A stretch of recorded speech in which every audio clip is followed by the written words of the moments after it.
Hi, welcome to Flash Memory Summit Virtual 2020. My name is Mike Human. I'm the managing partner and principal storage analyst for G2M Research. And the topic we're going to be talking about today is NVMe and NVMe over Fabric, progress over the last 5 years and preparing for the next 5 years. So a little bit about G2M and G2M Research.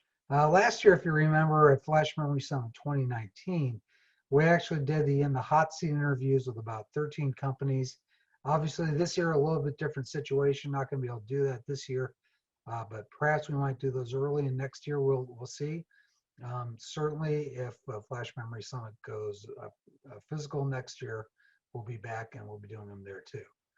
So G2M Research is really a outsourced marketing firm. We do marketing consulting and sales consulting for companies. One of the things that we do as a part of that is market research. So we've always focused on emerging markets. NVMe and NVMe over Fabric is one of those markets. It's part of the larger enterprise storage market, which we focus on. We also do work in areas like cybersecurity and artificial intelligence, in augmented reality and virtual reality, and in electric vehicle charging infrastructure. Those are just some of the areas we cover. Right? There's other areas as well. And from a market research standpoint, we don't try to do the typical, hey, ask the vendors how many they sold of X, Y, or Z. What we typically try to do rather is look at kind of the whole ecosystem in general and say, okay, how do all these numbers fit together? Because if you do that, then you can understand a little bit better what's driving a market. And that certainly helps our customers understand where the opportunities are. So that's kind of the approach we take. And if you want to find more about us, you can contact myself, mike.human@g2minc.com. So we had several predictions that we made in 2016, which was the first year we did our NVMe market sizing report. That report actually debuted at Flash Memory Summit 2016. And we had six interesting predictions. Let's see what they are and how they did versus actual reality. So the first prediction we had is that the NVMe market, and when we say market, we mean everything from servers that are NVMe capable to storage arrays that are NVMe capable to storage adapters or networking adapters to SSDs to software. So the entire ecosystem, we said would be $57 billion by 2020. The second prediction we made was that over 50% of servers will ship with NVMe drives or NVMe slots in them by 2020. The third prediction, over 60% of storage servers will have those drives or slots in them, and there will be NVMe slots by 2020. So a storage server being a server with a large number of slots for storage devices. Think of 16 or 32 slot boxes, 64 box slots, that you'll get from like a Supermicro or people like that, or other OEMs or ODMs. The fourth one is that NVMe over Fabric adapter shipments will exceed 740,000 units by 2020. Fifth was all flash arrays will move to NVMe, and 40% of those arrays will be NVMe based by 2020. And the last one was that NVMe SSDs will reach pricing parity with SATA SSDs by 2018. So with that, let's take a look and see how we did on those predictions. The first one, if you remember, was the size of the market. So our current estimates put the NVMe market at around $60 million. Given COVID and everything, that's actually pretty good. So if anything, we underestimated that market.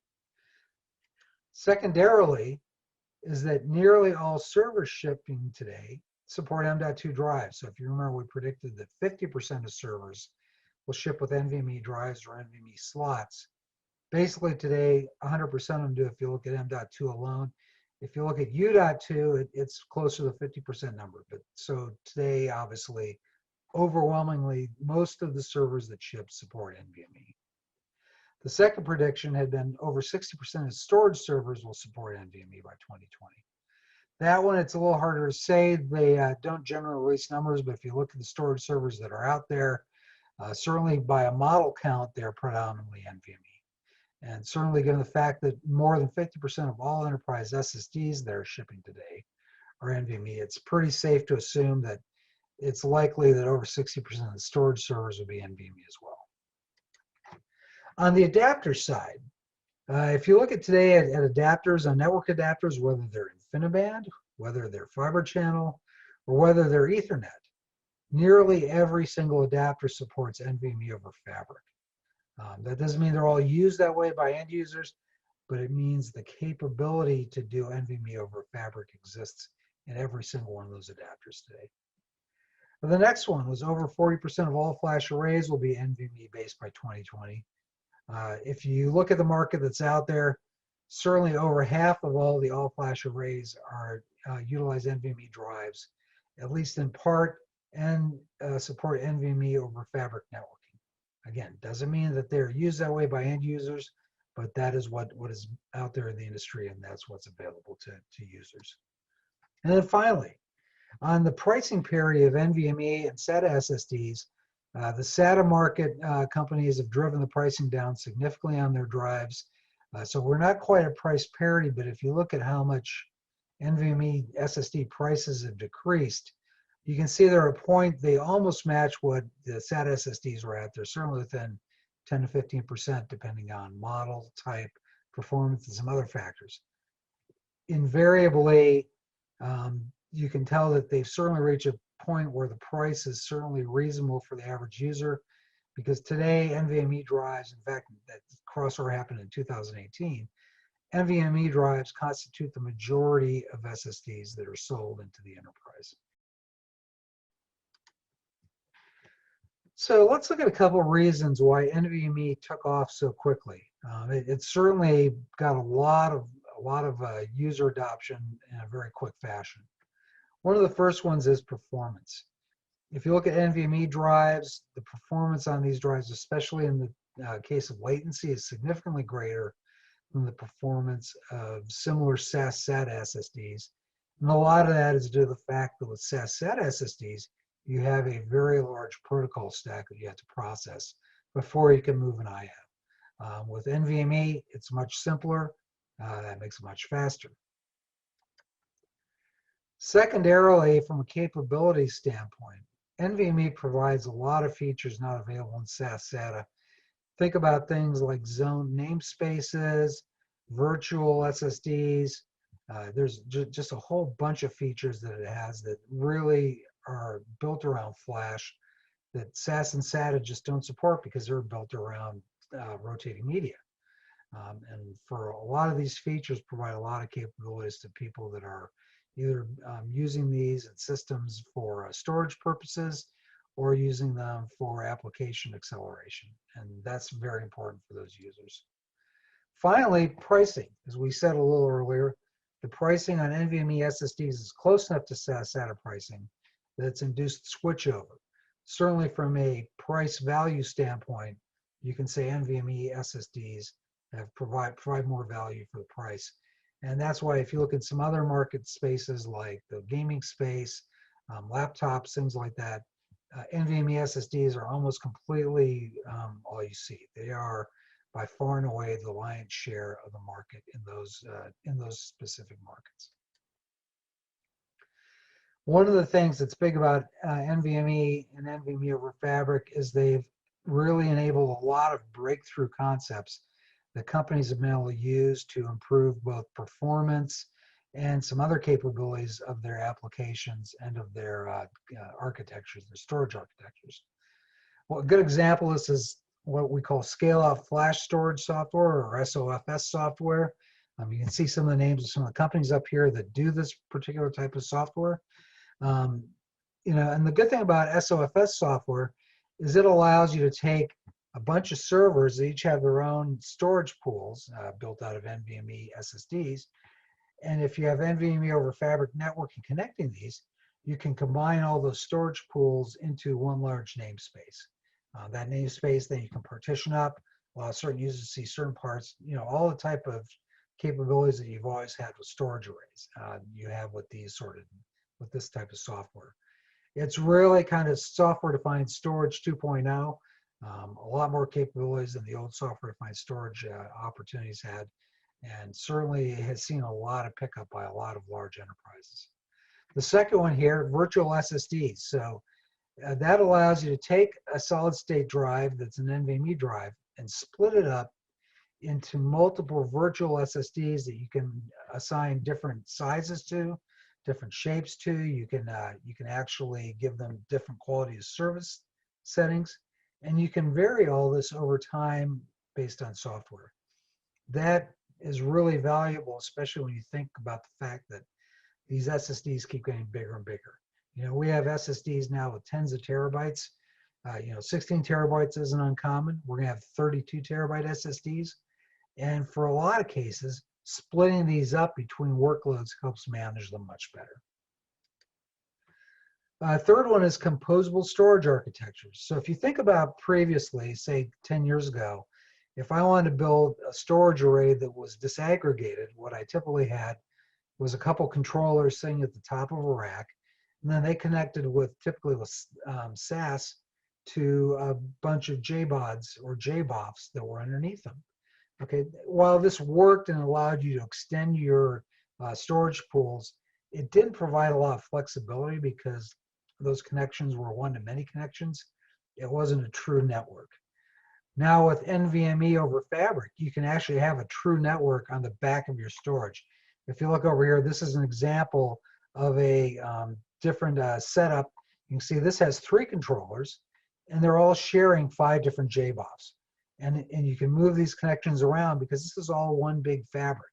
If it's done with InfiniBand or Ethernet or fiber channel, you can connect any given JBOF to any different controller, and you can move them around as you need. That increases your performance, but it also increases your security. So there's a lot of value to that as well.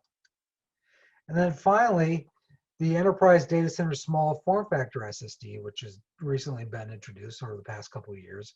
You can see here an example of one by Intel. These are also built by Kioxia, Samsung, and all the other guys that are building SSDs.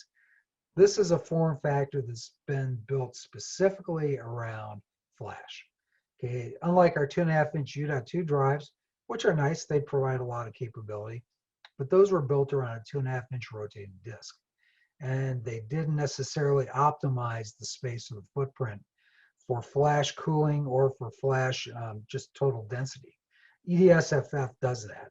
And it does it in such a way that really increases the capacity. It also, if you look at this particular one, it's a 1.0 form factor. This is optimized for one-use servers. This allows you to put 16 drives or more into a one-use server. You can't do that with U.2 drives. So there's a lot of value to that as well. So we kind of covered some of the different things that NVMe has done. So what does that mean if you're looking at a data center, you're a data center storage architect or storage network architect, what can you expect out of NVMe or NVMe over Fabrics in the next 5 years? The first one is SSDs. Expect these SSDs to move from U.2 and M.2 to ESDFF over the next 5 years. We actually think that'll start getting a lot of steam in the next year to 2 years. And we expect by 2025 that 50% of the enterprise drives that are sold will be ESDFF drives. Here you can see an example of a 1U ESDFF enabled storage server. It has 24 drives in it. If you think of each of these drives being 8 terabytes or 16 terabytes, that's a lot of storage. And with the way that the storage densities are going, it's foreseeable that you could have a petabyte in a 1U storage server by 2025. Secondly, NVMe over Fabric will be the dominant storage networking technology by 2025. As we said, every single adapter out there today is NVMe over Fabric capable. What we don't have yet today is the majority of the users actually using NVMe over Fabric, because most of these adapters support more than one protocol. They can support NVMe over Fabric-based storage protocols. They can support iSCSI in many cases. If they're on the Ethernet side, obviously the fiber channel ones can support old fiber channel protocols, or they can support NVMe over fiber channel. Same with the InfiniBand drives. So it's really a matter of the different applications and different end users switching over and utilizing NVMe over Fabric. That's really the change that we need to see over the next 5 years to hit this particular milestone. And then number 3 is that scale-out flash storage software, and I'll show it here, kind of underlying NVMe over Fabric since it actually runs on top of it. But scale-out flash storage software using NVMe over Fabric will approach or exceed the amount of storage capacity that is sold in the market that is coupled to AFAs today. So if you think about in 5 years, more storage will be connected by scale-out flash software than will be connected to end users through all flash arrays. And that's simply because you see a better price value point, and performance-wise, it has a lot of the same characteristics, or in some cases, better characteristics than all flash arrays have. So if you're an enterprise data center storage architect, you might be asking yourself, hey, this is great. How do I prepare for this? What can I do to make sure I can take advantage of all these capabilities? So let's talk about the first one, and that is buy the largest drives that meet your performance needs. So if you've got a specific performance profile you need, buy the biggest drive you can get in that performance profile. And you may not need the space today, but in 2 or 3 years you will. You don't want to have to go out there and retrofit those servers with larger drives or retire them early because you don't have enough storage. That would be a bad thing.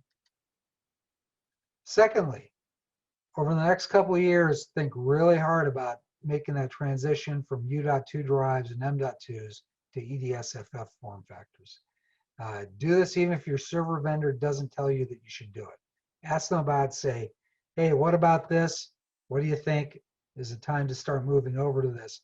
Because they're going to come and the performance is going to be a lot better, density is going to be a lot better, and it's a good way to scale your data center capabilities and also reduce your costs and your footprint.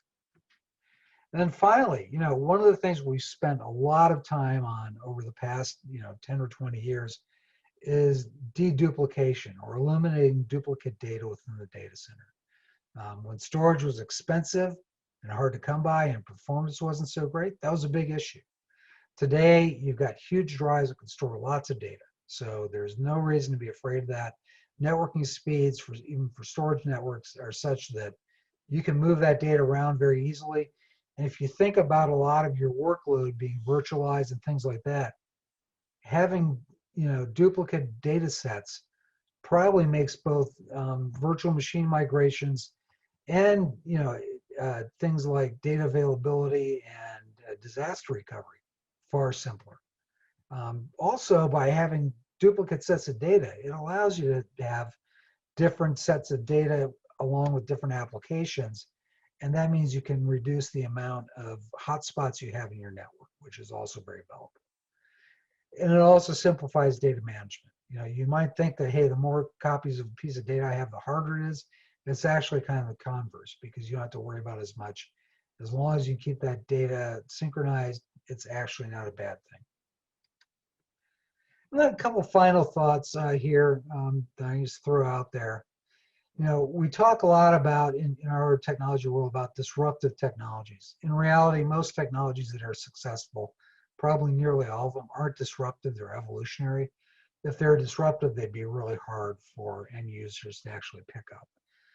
So, if you look at NVMe and NVMe over Fabric, they're not by their own nature disruptive. They're evolutionary. It's applying new networking technologies and new interface technologies to products that we already have. On the other hand, though, they do enable disruptive changes in applications and in your data center. So as you start thinking about these things and you look at how you can use this, be flexible and think outside the box. There's an old saying that sharks keep swimming or they sink or they drown, right? You don't want to be one of those sharks at the bottom of the ocean. You want to keep moving and staying ahead of your competition. And NVMe and NVMe over Fabric can be a great way to do that. Secondly, as storage capacities grow exponentially, think about what you can do with that data, with all that space that you've got. We talked about duplicate data sets as one option for improving performance and availability. There's other things, obviously, data mining, business intelligence. As the Internet of Things explodes, as you gather more data on your customers, it's very likely that you're going to have a lot of data. Don't throw it away, store it. You might need it in the future. And having it's a lot better than not having it. It's interesting because Tesla recently said that one of the biggest advantages they have over their competitors in the car market is the fact that they have more data than anybody else. So that applies not just to the automotive industry, but to every industry in general. And then finally, stay informed. There's a lot of different ways you can do this. G2M Research has a monthly webinar on different subjects. We invite multiple panelists in to talk about these things on each of these different webinars. It's a great way to keep informed. Other organizations also do webinars too, so there's a lot of content out there. You might think in the days of COVID that it's harder, and in virtual trade shows that it's harder to actually go get that content, but it's actually easier than you think. There's a lot out there, just look for it. If you want more info on what we do on some of our webinars or research papers, you can find it at www.g2minc.com/research. And with that, I'd like to thank you very much for this. It's been great being a part of the Flash Memory Summit Virtual 2020, and we look forward to a Flash Memory Summit in person next year. Thank you very much.